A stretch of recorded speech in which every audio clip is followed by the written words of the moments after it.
could get it done. There was no question marks inside. So we're very. The thing is, we've seen it, right? There's a history of how he's played, and when he's played a lot, he like anybody gets in a rhythm and is able to.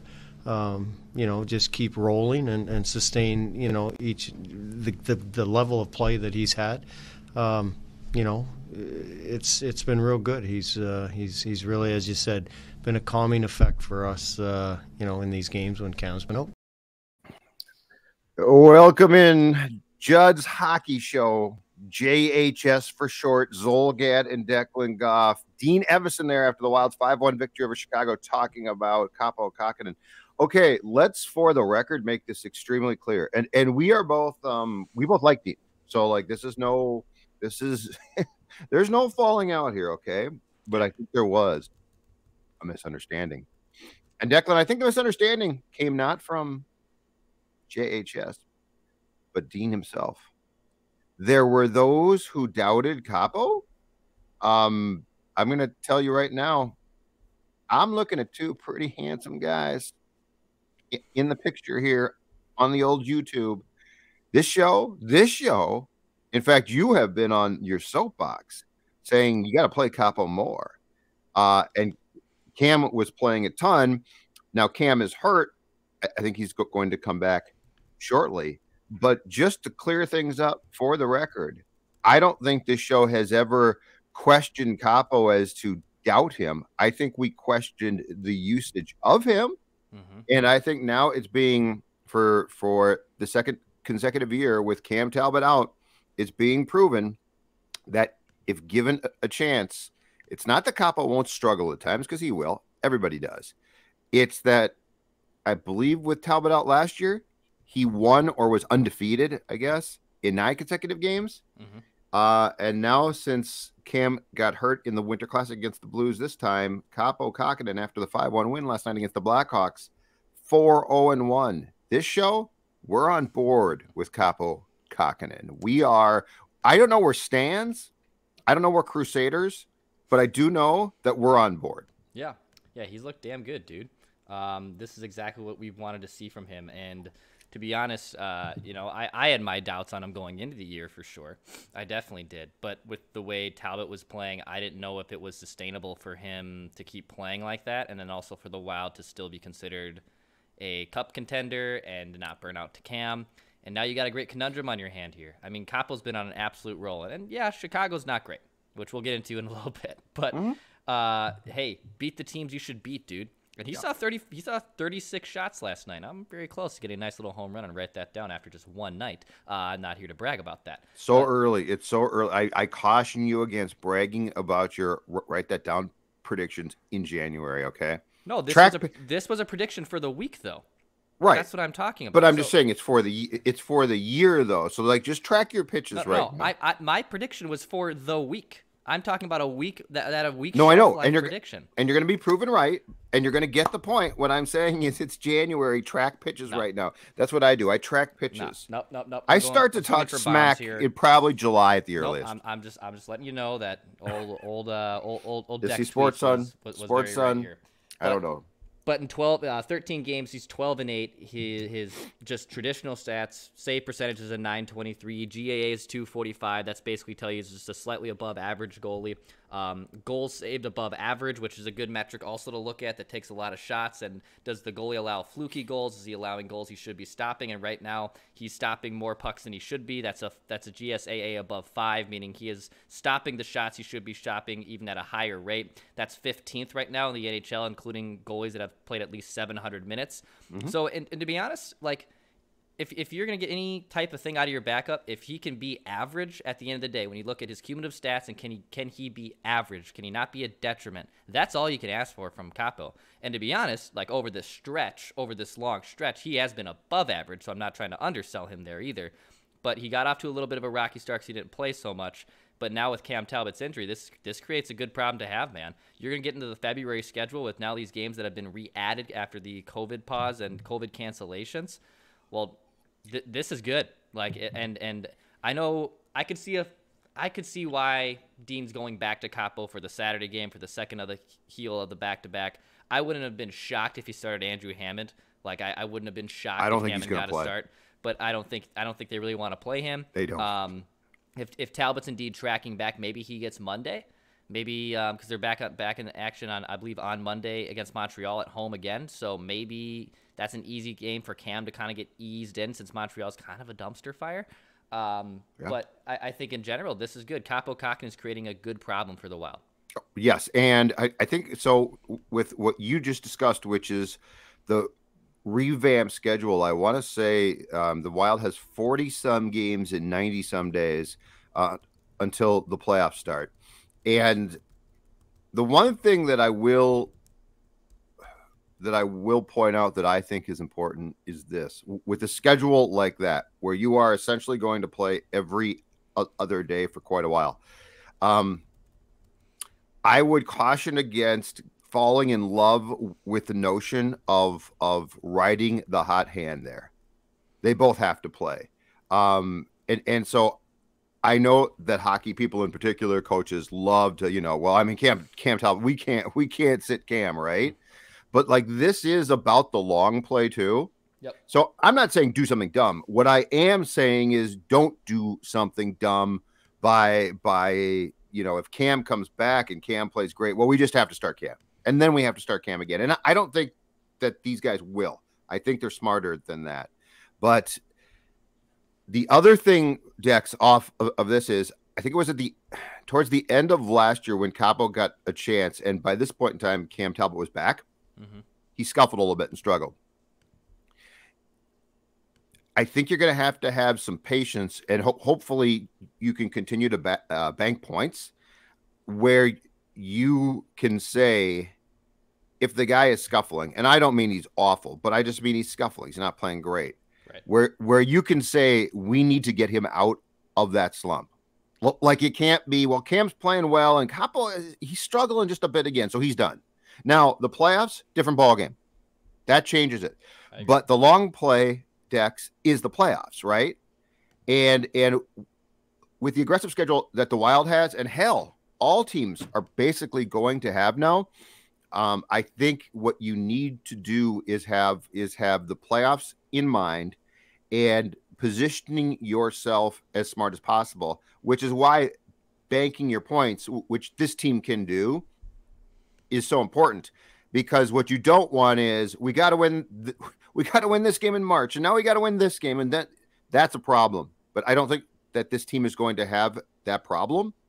Therefore, I think that you have to be and should be more methodical with Cam and Kaapo than reactionary of, well, we just got to go with that one. Yeah, you have to figure out the kind of formula of how you want to balance this out. I think in general, it's easy for us to say that, all right, there's going to be because they're coming up on, they've played 37 games so far this 36, season. 36, I think. So we're almost at the halfway point, and then from February to the end of the regular season, with those now games added because the Olympics is not happening, or they're not participating in the Olympics, that it's going to be almost every other day. I'll say for JHS audience, and by the way, if you're watching us, hit the subscribe button for Daily Minnesota Sports Entertainment. You're going to get plenty of Judd's hockey show fix because they'll be playing so many damn games, and that's all that Judd and I have been wanting basically for the last month and a half. But from the goalie standpoint, you need to go down like a 55-45, 60-40 split. Mm-hmm. And I think by the end of it, if there's, let's say there's 40 games to play starting in February. I know I could be off in my math a little bit on there. I think you should basically be going about, what would be 23-18, right? That would be, or not 23-18, excuse me. This is above my pay grade. I don't do math. You're on your own. Once you explore 22-18 after you get to the 40. You explore the space. Basically, of that 55, St. Paul kids, 55%, 60-40 split, go Huskies. That's what you have to do. You have to find this nice little balance between the two. Don't fall in love. With one of these goalies. Kaapo's been hot, and that's great, and Kaapo's getting you wins. I love that. But Cam Talbot's the veteran guy, and I'd be shocked if they just said, "Well, we don't believe in Cam anymore." But I'm more afraid that they'll actually spin back towards Cam too much. Mm-hmm. That's my fear. Mm-hmm. because Cam is their guy, which is fine. And in the playoffs, that might absolutely be what they do and what they should do. But what I don't want is, well, Cam's back now. It's all back to Cam. And then Kaapo's going to play and he's good, but he's not going to, so basically the clip that you played at the top of the show with Dean. Yep. I want Dean to put that into action throughout the rest of the year regarding Kaapo. I don't think people, for the most part, doubted Kaapo, Dex. I think that they said, well, he doesn't play more, something wrong, which is a fair gripe. So, yeah, I don't think that Dean's not going to not play Cam enough. He's going to play him too much potentially, and I want him as fresh as possible in the spring. Yeah, it's a good problem to have. I mean, it's a great problem. It's it's fantastic. I think Talbot's play will kind of dictate that. Talbot's been up and down this year. He's had stretches where he's been awful. He had a stretch where he was good, but they trust him. They definitely have a bigger trust in him, and they believe in him of what they can get out of him over than what Kaapo has given them over the last half dozen starts. They don't believe in your stats because their whole thing is so they combat when Cam has struggled with this one. Nothing bothers him though, and he comes back and plays strong, which is partially true. But anyway, second, so this is so weird. This entire show is basically going to be on problems that are good. Like, this is such a weird conversation. Like, what world are we in regarding this team now? The second good problem is this. So we're recording this on Saturday morning. Jared Spurgeon's supposed to return from injury against the Blackhawks at the X tonight. There is now an odd defenseman out. On the telecast last night, which of course you don't watch because it's the home one. Chicago. Yeah. Oh, yeah, that's fine. That's fine. But anyway, LaPanta hypothesized that Ben has played so well that he's going to stay in the lineup, and that the odd man out in his mind will be Calen Addison, who, by the way, like the last 2 games or 3 games has been fantastic. He hypothesized that. I don't think that he had inside information, but his point was, well, Ben is a veteran and he's just played such a steady defensive role. I'll start out by saying I know exactly what LaPanta is saying, and I could see Dean and Bill to a certain degree going down that path. I think it's a mistake. I guess my question is this, Declan. What more does Calen Addison need to show you to say, well, I'd like to see just a bit. I really think that this guy is to a point now, much like Boldy, where when I watch him play, he just belongs here and he should play. Yeah. The conundrum here is, Ben's a big dude, 6'2", gives you added size that you kind of just don't have on this team. He's been logging a lot of minutes lately with all these injuries to defense. He played 17 minutes against Chicago. He played upwards of 20 minutes and over 20 minutes against Anaheim and Washington last week. So he's been a good soldier for you, right? Like that's kind of all you can ask for him, just be a nice soldier when he comes in the lineup and plays games. I think for the betterment of the team, Calen Addison's a better player. Like, Calen Addison is a more talented player than Jordie Benn. Is he the right player to be playing in the lineup right now over Jordie Benn?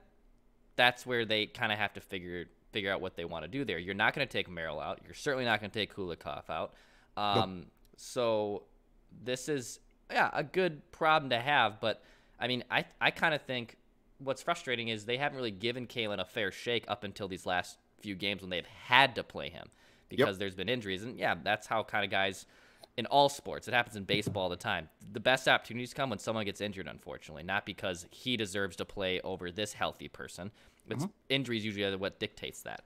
So for Addison's sake, who looked phenomenal. I mean, Chicago's not good. Chicago is not a good team. I can't wait for us to admit how we were wrong there later in this pod. But Addison was a beast. Like, probably one of the most noticeable players on the ice yesterday for the Wild was Calen Addison. Yes. And this also kind of goes back to the conversation you and I had on the last pod of which one do you keep long term, Kevin Fiala or Matt Dumba? Because there's reinforcements you could plug in place and potentially replace them with that are internal. But Calen Addison's emergence kind of then spins it back to your point. Well, maybe they could move on from Dumba because they could basically plug in Addison's game into Dumba. Not saying that's the right thing, nor am I implying they should do that. Right. But that is a space that is worth exploring if Calen Addison continues to play like this. It's a discussion for sure. So here's why I land on I'd scratch Benn. And your statement is exactly right. Guys will get hurt. Benn will play. I mean, Benn didn't play at the start of the year and then got in because guys got hurt. So like, this is not a permanent, they should make a trade. They shouldn't. But here's why I think Calen should play. Calen Addison fits what this team wants to do so well. Incredible speed. They and it's great to watch. They encourage their defensemen when possible to drive play. Yep. To aggressively enter the zone. Calen's got offensive skills. I am sure he makes mistakes. I'm sure he does. But the only way to clean those up are to play. Benn has done nothing wrong. He is super solid. I appreciate him, and he will play. And he is an incredibly valuable guy on the ice or hell in the press box. But what makes this Wild team fun and what makes this an enjoyable team to watch is the fact that, one, they don't serve players. It's not like, well, this veteran's been playing well, so we owe him this. Right. That's not, and I'm not saying they should dump on vets, but I am saying your starting point for discussions can't be like, to use your phrase, well, Ben's been a good soldier, so he needs to play. But just as importantly, or more so, Dex, when you watch this team, Addison's game is exactly what they want. Yeah. Great skater. He can really skate. He's got a good shot. He is, I believe this, he is a superior player, bringing a skill set similar to what Dumba brought. He is a superior player at this stage of his career. Absolutely. Like at this point in time, Matt could be a dumpster fire. Matt could make 4 mistakes a game, and he'd still play, but you'd be like, oh my God, that was terrible, right? I'm sure that Calen makes mistakes, but I don't feel like they're consistently glaring. I probably just jinxed him now. But I think it's far more of a conversation than, well, Ben's playing too well not to play him. I think you have to have a real in-depth conversation about what this team wants, where it's going. And I am now to a point where I think that, if I'm not mistaken, Calen played in all 3, or he played in like the final 3 or 4 playoff games against the Golden Knights because Brodin got hurt, and now he's playing. And I'm not seeing a game where I'm like, you know what he could really use, Dex? A short trip to Des Moines. Right. I'm not seeing that. So I think it's far more of a discussion than veteran guy playing well. We can't put young guy in that slot. In some ways, that feels like this team was, not what this team is, if that tracks or makes sense. There really isn't that much more of a beneficial part to Boldy's game to go down to Iowa anymore. Like, the only reason you do that is because it's not fair to him to be in the press box. He's too good of a player to be in the press box regularly. And I think he has shown you enough that you know who he is. But yeah, you can't sacrifice depth. Like, you can't just part ways with Jordie Benn right now. No. And Ben has been that good soldier for you, but Addison's game is, like you said, it relates more to today's NHL and the way the Wild want to play. Yes. So, and to be honest, I'm shocked how well Merrill and even Kulikov have played this year. I think we thought Merrill and Kulikov, we put them in the same bin as Jordie Benn. Like, there will be like a rotation. One of these three will always kind of be in and out of the lineup. Merrill and Kulikov have been phenomenal. Kulikov, I thought would be a step up. I thought Merrill and Benn were the exact same guy. And I also, I mean, again, a credit to Guerin especially, but I really thought that the loss of Soucy and Cole was going to hurt. Like Cole, I thought was just a marvelous stabilizing influence on the blue line. And so those two departures, I was skeptical. Mm-hmm. And I think I'm right in saying I don't think they've been missed. No. Like I'm trying to think of games or predicaments, but those two played it well and brought a lot last year. But I don't think that there's a lot of evidence that we can see where you could definitely go back and say, oh boy, those guys, I mean, Merrill, oh my God. And so, yeah, I mean, Merrill and Benn, I just believed would be at best serviceable. Yep. Merrill is really good. Like as far as being steady, he's not a great player, but I mean, he's just a steady player. And so credit again. And that's the thing too. If you've got a front office staff and a personnel staff that can go out and find these B guys, they're not great players, and they're certainly not guys that your eyes track to on when the potential free agent lists come out. But if you look at them and the ability to identify them, it's enormous, and that's been huge here. And I'll say this too, Dex, and this is what Chuck basically couldn't do. Fenton and now Bill have brought in guys that are not household names or weren't, but are definitely guys who have helped. Yeah. And we didn't see that with Chuck a lot. I don't think, at least. The Wild have to figure out ways to basically make these savvy signings work, because they're going to have so much money against their cap. So when they re-sign John Merrill, like who would have thought that 30 games into the season that they would re-sign John Merrill when they signed him initially this summer? Like, what? And but he's been worth it. That's not to downplay it. He's been worth it, and he gets now a nice friendly contract. Ryan Hartman's probably kicking himself right now, being like, "What the hell did I just sign for?" 18 goals. Mm-hmm. One off his career high. Yeah, he's been damn good. He's literally gonna flirt with scoring 40 goals.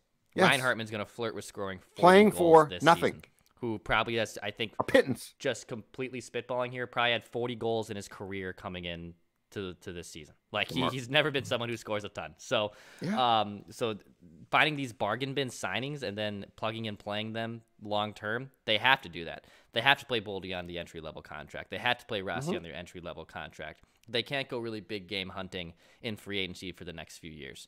They have to kind of roll with this roster, get really savvy with trades, swapping in money and swapping money out. So finding guys like John Merrill, like Dmitry Kulikov, and even, again, that's why you play Addison. Addison's going to be cheap. Addison's going to be affordable. He's under that entry-level contract. That's a good thing for the Wild. So you have to figure out ways to basically hit home runs with those signings and get players to buy in too, which I will say in hockey is easier to do than any other sport, getting players to buy in and probably taking less money market hockey value players wise because they like the system. They're great. Mm-hmm. They might be fools, but they're great. And to go back to your question, Ryan Hartman coming into this season, 58 career goals. 58 career goals. Okay. So he's got 18 goals. Yeah. 18 goals. So I've got a question for you about the blue line as well, and a certain player who might be becoming expendable now. But before we do that, I want to talk about my weight loss, my 30 plus pounds down, thanks to my friends at Livia Weight Control Centers. That's right. 30 plus pounds down. I'm 206 now. Started at, I believe, officially 238.4. And now you're saying, Judd, how do I get in so by springtime I can be fit and trim? And I've got the exact answer for you. It is the I Did It 8-week challenge, where you get your first 8 weeks for free. Now, to put that into context, first 8 weeks for free. In the first 8 weeks, for me personally on this plan, I lost 26 pounds. So Wow. 26 pounds potentially for free. Call today, 855-GO-LIVEA, or go online to livia.com. Livia.com, 855-GO-LIVEA. Start the weight loss today, and you can do it in town here. Yeah. Or if you're not, guess what? Online Zoom consultation and sign up from afar. The entire plan can be taken care of that way too. Lose the weight by spring. I saw I drove by the France and 494 location yesterday.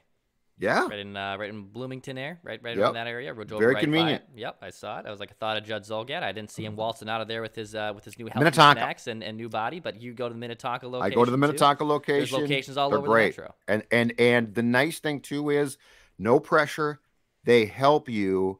Because Judd doesn't like pressure. You don't like pressure. I hate overbearing people, and I wouldn't call this a diet. I would call it a lifestyle change. A lifestyle change, which means, most important thing, keep the weight off. 855-GO-LIVEA, Livia.com. All right, I got a question for you. Mm-hmm. Does Calen Addison's emergence mean that Goligoski is unlikely to return, assuming Dumba is not going to be traded? It's actually a better question because I think it's easy for us to put Dumba's name into that mix because he's been on trade rumors before and whatnot, Sure. and his name's kind of floated around. Reckless there. speculation, right? But it's reckless speculation. Yep. I think they'd have to, as I told you on the last spot, they'd have to be overwhelmed to do that just because, to move Dumba, because he's a captain and he's just grown up so much and he means a lot to that locker room. And I think that would be a big blow to that locker room to move him. Sure. And we kind of forget that Alex Goligoski's only in here on a 1-year deal, took $5 million to come home. And if he, to be honest, and Goligoski's been fine. Like he's been, I think, very everything steady. We expected from Yes, him. he's been very good. I agree. He hasn't been a detriment. He hasn't been more than we thought, but he's been exactly what you could ask for him for his game. You know, he's Diet Ryan Suter for half the price, or for a fraction of the price. So it's easy to move on from Goligoski because that creates $5 million right there. Now, if he wants to come back, it will be less than that. Like, you know, an impromptu, write that down. If Alex Goligoski re-signs the Wild, it'll be less than $5 million again. He's up there in age. He's now comfortable. Back to the buy-in thing we were just talking about. If he wants to go back on the open market and potentially get $5 million again on a 1-year deal from some team, by all means, Alex, go get your pay. But I think in general, it probably is easier to swap out Goligoski and then put in Calen Addison because Addison's game is easier to translate. Then you don't have to just get rid of Matt Dumba for the sake of getting rid of Matt Dumba, which you don't want to do.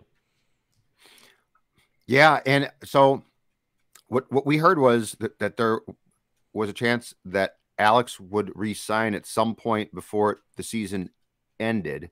Merrill has, there's still time, but I've got to think there's a temptation now to say, okay, Calen's prepared to play here. He can definitely play. So like we don't have to try and bury him on the third pairing. It makes some sense. Last thing. Yes, sir. And I'm going to speak for myself personally. I think that you were involved, but I don't think that you were as big of an accomplice as I thought. I'd like to apologize, though. I thought the Chicago Blackhawks were going to be good. Yep. And they're not, first of all. Second of all, I actually feel bad for Marc-Andre Fleury. Watching that dumpster fire and that poor guy, I hope he goes to a team that can win a cup because that whole thing, that team last night looked unplugged, uninterested. They're bad. I was wrong. I'm sorry. You see, we admit that we're wrong. I was wrong. I thought Chicago was going to be much improved and potentially like a fringe playoff team. Yep. Ugh, they stink. Let me first, I'll start with my admission too. I thought Chicago would be better. I believe if we go back to our preview show, I think I had them in the top 4. I think they're maybe 4th. of the last team to maybe get in. So one of those wild card teams to potentially get in to the conference this year. Kirby Dach's a nice player. Tays and Kane aren't what they were, but are still, very above average serviceable players. Their contracts are detriments for them building out their roster. Yeah, and Tays has dropped off. But, and this is unfortunate, but their off the ice issue, hockey is the one sport where if you put some bug, whether it's off the ice or on the ice, and then it just absorbs the room and becomes a distraction, it derails you. That does not excuse what has happened there, and the way that team is also then performing. Both those things are not equal. Sure. But there is a huge that was a huge problem that had to be addressed. The league addressed it, and I think it created a distraction for them. And then just on general, their season just snowballed. They fired their coach. Things got out of hand for them. On the Fleury side, I forget the insider that was on the NBC Chicago broadcast that I was watching yesterday. That might shock you. He doesn't think that Fleury gets moved because you got to remember when Fleury was traded from Vegas that he basically had to okay it, right? Like he kind of stewed on it for a couple. Like they traded him, and then there was still a gray murky area of, was he going to accept it? Does he want to retire? Like, does he even want to play in Chicago? Fleury's numbers have been good. He's been solid. He's doing the best he damn can in front of that atrocious team. I think it's probably 50-50. Teams are going to come calling for him. But does the Flower want to go somewhere? Yes, he's going to have dude, if you don't, shame on you. I mean that's but not even. I really don't think so. Get out of there. Go to a good team. Give yourself a chance. Your team stinks. They're completely checked out too from what I saw. I personally think Flower is one of the most underappreciated goalies of all time.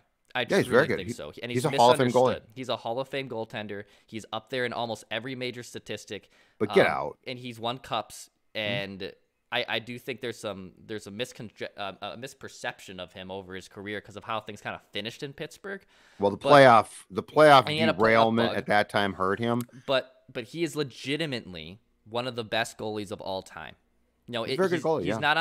He's not on the Hasek, Roy, Kenny Dryden. He ain't Kenny Dryden. But and by the way, for my money, as our friend Matthew the Collar and I have talked numerous times, Dominik Hasek, I don't care, is the best goalie of all time. In terms of peak greatness, if you want me to start a comment, I'm going to let you go with that. Dominik Hasek is the most dominating, pun intended. I can't process that right of now. All time. He was great. He was very good. Most very good goalie. Of he's all great. Time. Oh yeah, I'm not going to peak over longevity here, people.